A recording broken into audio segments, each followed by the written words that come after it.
Well, bear in mind that Kian doesn't know. Yeah. Because that's on his YouTube go. channel. So, then, hold on. They were all drunk, I might add. They- Obviously, they were given some alcohol with this Chinese meal. Oh, and then Kian was saying to Zoe about his feelings for Cameron.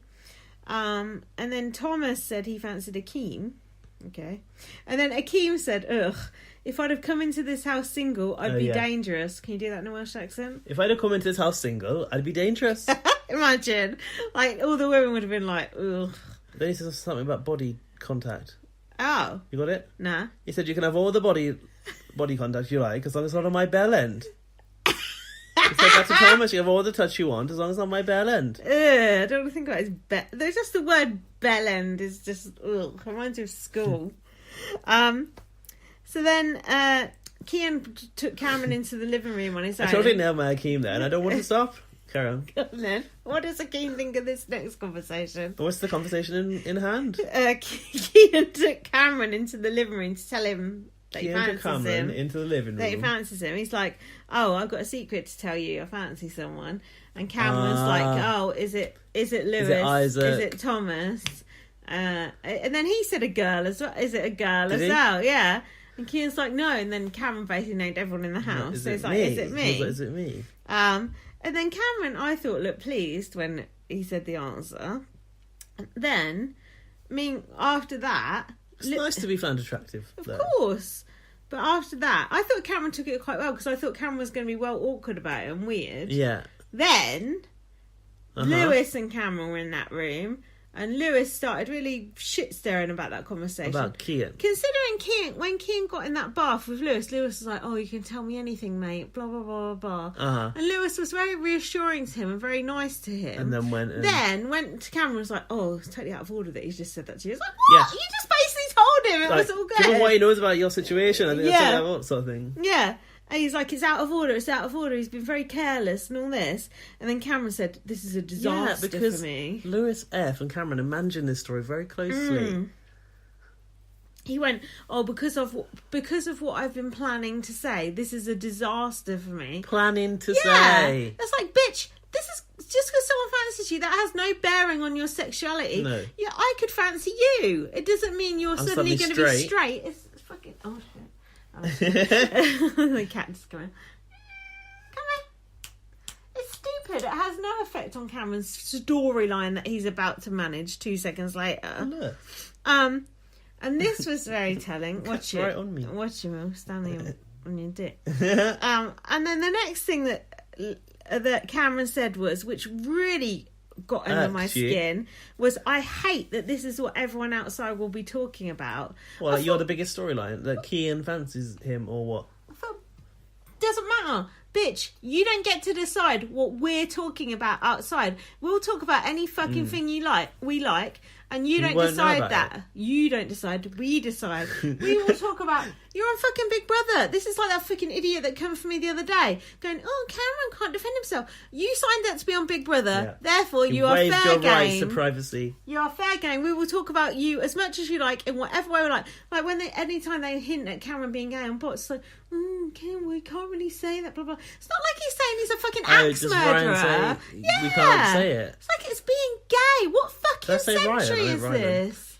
Ryland. It's like he's talking about being gay. Why are we being so... The fact everyone's being so secretive and weird about it is just making it even more weird and odd. I just find it odd. Oh, I ran out of steam in that section. That was it. That was the end of the episode? Yeah. Oh, wow. It's funny because, like, we've covered that quite quickly. Because you didn't know. Dowie. And, like, you can tell from the fan reaction that this cat is very fond of me today. You want some attention. That the fans have been so pleased with this task. Like, yeah, the task was so good. The fans are beside themselves. People have been saying it's one of the best tasks ever. I spoke to James earlier, my ex-boyfriend, and he's not watching BBUK. I said, you got to watch it. I said, it's the best one ever. And he was like, nah. The best one ever? Well, not best one ever, but it's best in years. ages and ages. He was like, nah, too late for me. And he's not the only one that feels that way. And he was hardcore BB fan, obviously. That's mad. I can't believe that. I know, it's strange, isn't it? It's rubbing himself all over me. He's getting his scent on you. Sidling up to you. Oh. Swirling his he's so like all scent over all us. around the room. He's literally perched on my knee now like a parrot. Oh my God, I've got to tell you this story about my Uber driver. I had the best Uber driver ever the other day. He was like telling me all about his friend who had a parrot, and the parrot and the dog are jealous of each other. That's irrelevant. But then he said this woman got into his cab, yeah? She had a... Gaz, take a picture of it. Get you in it. That's it. Family. It's how he's like... Call him. Hi. There you go. Yeah. Quick, take it. Hi. This is a good podcast, isn't it? You need to call him and say, look. Hi. Looking at you. That's cute. Listen to my story. Gaz is well distracted. Are you taking a picture of his face? I'm taking a video of him. No, I stopped it now. Listen. Yeah. So this taxi driver said this woman got into his... Because we were talking about... Because he was talking about his friend who had a parrot. Yeah. And then we were talking about pets. He said, have you got a pet? I said, yeah, I've got a cat. And I said, oh, he brings a lot of my... But he's called Towie She. He was like, oh, what's your cat like? He started calling it Towie She. I just went along with it, like Towie was a she. And I said, oh, she brings a lot of mice in. He was like, what? He couldn't believe it. He was like horrified. What's she going with? I know. She? I don't know. He said it, and then I didn't want to offend him, so I just went along with it. And then I said, oh, I used to have 2 cats, but my other one died. And he went, what? It died? And I said, yeah, he got run over. And he went, rest in peace. And it was so sincere the way he said it. It was beautiful. But anyway, the funny story he told me was this woman, keep taping because it's good, this woman got in his cab and she had a goldfish in a bottle, and he went, what are you doing? She said I'm taking my goldfish to the vet. And he was like, what? God. For an operation? And really? he was like, okay. And she was like, it's £900. Fuck and off. She went, the goldfish is my son. And he was like, oh, wow. He started laughing like hysterically, and it, like he said, it was like £50 there, £50 back from the vet. But because £100,000 on a goldfish. But because he was laughing about it, she said, "He's my son. Have some respect." She complained about him to Uber, and then apparently Uber messaged him, was like, and apparently Uber was taking a piss out of it as well. Honestly, I was just dying laughing. I was like, that is the funniest story. She was unhinged. I know, but imagine a goldfish, £900. I can imagine them doing the operation. But if it was your son. I said, how do they do the operation? He said they do it like in the water. He said, how did you know what was wrong with him? She's like, he's a bit swollen on one side or something. No. What the fuck? No, she can't. That can't have been happening. A vet wouldn't do an operation on a fish. He was the best. Would it? He was the best Uber driver. He had 4.8 rating. Can't go wrong. Out of 5, that's good. Yeah, he was going, 5 stars for you, 5 stars. Oh, they always do that. I gave him a tip as well. Only £1. That fucking driver I took home the other night. Yeah. You took him home, did you? No, he took me home. What purpose are you filming this for? I don't know. Extra content. What's it called? What? Patreon. He was like, I'll give you 5 stars. I was like, yeah, I'll give you 5 stars back, but like maybe not tonight. I've got to get to sleep. I was so tired. You don't have to do a disclaimer. I was like, I'll do it next time. Was he texting you like, where's my fucking 5 stars? But it felt like he was gonna. Anyway, stop this. Oh yeah, what's going on? We've gone off track. Oh, we're on the feedback now. Oh, do you want to go into your screen caps or? Should we do that first? Big Brother reckon that everyone is loving the new Big Brother housemates. I'm sure they do. Do you want to have a break or you want to go on? Let's do the positive feedback and then we'll do the emails. I'll open up the emails where you get the positive feedback up. Okay, so you may have, if you tuned in last week, you'd have seen that I was being a twat and I was being a bit, I was responding to trolls, which is stupid. Never advisable. So basically, I was being a twat and an attention seeker, and then we got so many nice replies back afterwards saying like you shouldn't worry, you're brilliant, blah blah blah. So, for example, I'm just going to read them really quick. Just skip ahead 2 minutes if you're not interested. 66 Darren 66 said it's appreciated what you and Gaz do. Anthony S said, maybe you and Gaz should take turns of taking notes. That's my humble suggestion. Take care, which I suggested to you and you were not interested.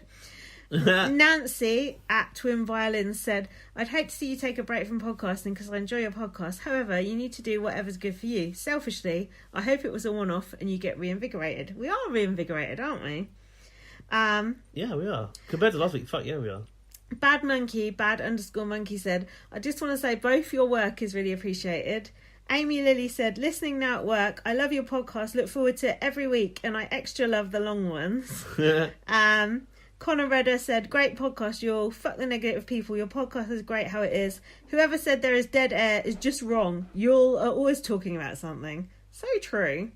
Noel _Lens, Lenz, said, by the way, you two do a great job. Don't let anyone tell you otherwise. I don't always agree, but it's nice to hear different perspectives, so keep doing what you're doing. A couple of people said that to us. We might differ in opinions, but... Yeah, and I said, me and you don't always agree. That's true. That's part of it, isn't it? And then... what about that person said they work by themselves? Oh, yeah, we keep them company. I think so. Noel also said, I was getting mad hearing you talk about these idiots on Reddit. I don't normally say much about your podcast, but you guys keep going. There is a silent majority that enjoy what you have to say. That's nice. Nice to hear from the silent majority. Julie Girl said, they were laughing about them cameoing on the pod. That's it. I don't have the... Oh, here it is. Yeah. Endlessly Pessimistic said, I work on my own, so your pod replicates actual human interaction. It replicates. And then that's it. That's. I think that's it. There was probably more, but that's a lot, isn't it? It is a lot. I really appreciate that, and I'm not going to respond to trolls anymore. So yeah, we'll see. No, but not like I did, because that was.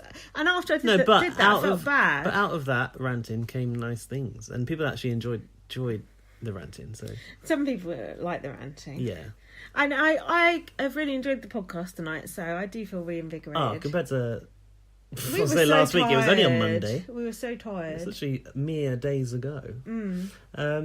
Yeah, thank you to everyone that sent us feedback. Do you know what I was thinking today? I wonder how many ex-housemates or minor celebrities might listen to this that we don't know about. Arissa listens. We know about Arissa. You calling Arissa a minor celebrity? Well, shade. No, she's a celebrity, but in this country, she's not known. Do you know what though? Whenever I see Canadians, I'm like, I'm really into Big Brother Canada. They don't watch it. They don't know who Arissa is. I'm like, you people, you've got the Queen of Big Brother over there. Yeah. And you don't even know who she is. Embarrassing. Get to know. I don't think we should do the Ica Wong section now, because I think they got back together, and I don't think we should pick over it. Or do you want to hear the tea? There's a lot of speculation going on. You heard that apparently it was Derek and Kayla who broke up. But that was Rowan that told us that today. Yeah, but Rowan also said that someone was doing cocaine at a party, and then someone was broke up at a party. Intel from? It was off Rob as a podcast. Someone was saying it, or who was a guest, and Rob was like, "Whoa," and told them to stop saying it. I thought, what sort of podcast is that? Where someone's rang up, is giving you good information, you go, no, stop with the gossip. I was like, that is stupid. I suppose I felt a little bit for Ica. This week, because there's a lot of attention on her relationship, and there must be a lot of pressure. But they put their relationship started in public, and they continued it being public on social media. So in a way, you have to expect speculation, right? But it's still nobody's fucking business. If you're going through a bad breakup, that's like saying, when me and James used to do the podcast, not comparing myself to that, but when we broke up, it was months before we could talk about what happened, and we still never really talked about what happened because it's private. No. But all these people going, what happened? It's like, it's not your business. Mind your own fucking business. Just because you've bought into a part of your life, you've not bought into all of it. Do you know what I mean? It's difficult. It's hard because we're invested in it, so we kind of want to know. You want to know, and I totally understand that. But at the same time, never would I be she was saying how people were tweeting her going spill the tea, girl. Yeah. She's like, I'm not a sideshow for you to have entertainment from, And if your feelings are really hurt and you're heartbroken, it might take you a year or 6 months or whatever to talk about it. So just give her a break. I personally just hope that they come out of it, because their YouTube channel is really good. They're such a sweet couple. And the way they've been making their relationship work when they're living apart and stuff, it's really cute. And how there's an they've age been getting difference and everything. It's I hope they do too. Team Jamaica. Yay. So should we do emails, or do you want to have a break? Let's go into the emails. I'm not really sure where last week's I know ended, where it is. And... Our first one is from Gary this week.